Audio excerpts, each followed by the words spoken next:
fast forward a little bit. This would be the first real-world mission for many of us. Fortunately, it passed with few hitches.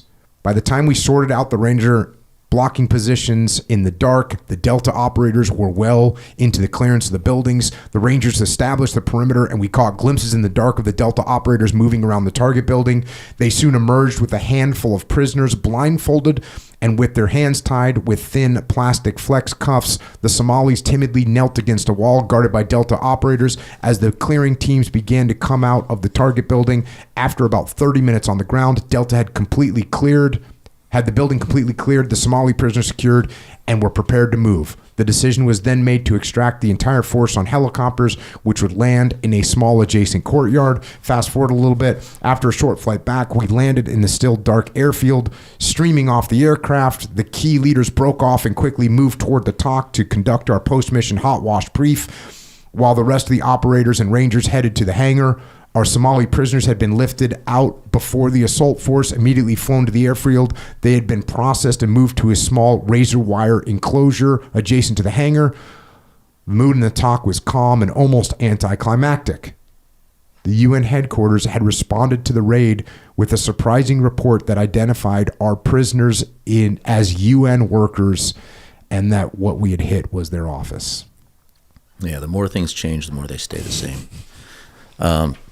So yeah, a couple of things there. Obviously, our mission was to go over there and try to neutralize the leadership of the Somalis that were pushing back on the UN effort. And it wasn't all the Somalis. It was actually only one tribe out of 5, and that was led by Mohammed Faradid. So that tribe was the Haber-Getter. So you're talking over 500,000 people in that tribe in Mogadishu. And their political and military group was the Somali National Alliance, and Nadid was the head of it. So the mission, go in and capture him, and the national level leadership thought that if they did that, then that would collapse the resistance. I mean, we knew that wasn't the case, but again, we weren't going to argue. We just wanted to go. But the interesting thing about this too, again, from a 90s perspective is, and all special operators now I think are so used to going in and everything's so developed.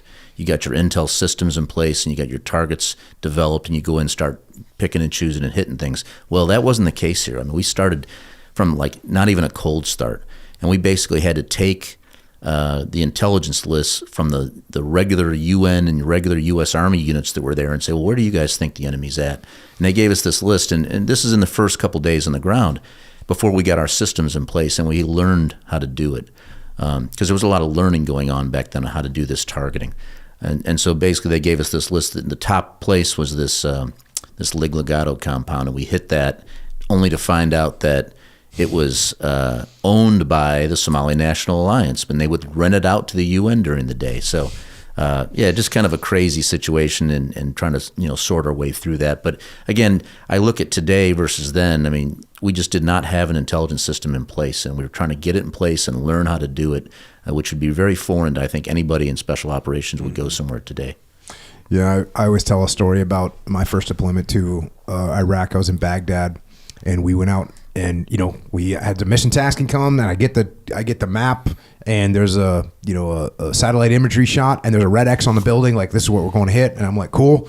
We go hit the building, and we hit the building, and we don't, it's like a totally normal person's house, but we start talking to those people, and they go, oh, we know what you're looking for. Go 2 doors down. And so we hit building 2 doors down. We find IED making material and all that. But I come back from that operation and I said to myself, and I said to my intel guys, I'm like, who put this red X here? Who put this red X on this building? And they're like, well, we got it from them. And I go, okay. So I just followed that chain until I found the guy.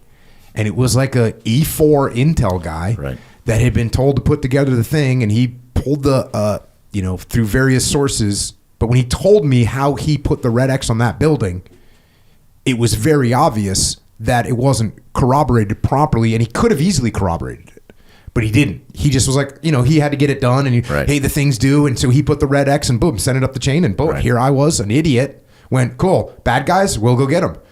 And so that's a lesson that I learned, and I never made that mistake again. Not that we never hit the wrong target building, because sometimes things would happen, but for the most part, I knew the reason.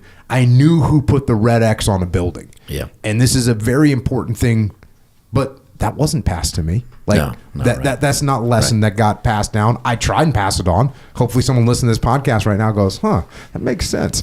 But what happens when it's the 90s and you get tasked with hitting a target, bro, you don't care where that target came from. That's right. I wouldn't have. But that's a great point too. Like you said, the more things change, the more they stay the same. So even with our really robust systems in place, just like you, we've all got stories like that. Mm-hmm. That's a great point. And it just, again, I carried that with me all my career is verify where this came from, figure out what why they said this should be the target, pull that string, because the more you pull that string, and it's on you as a commander to do it. Yep.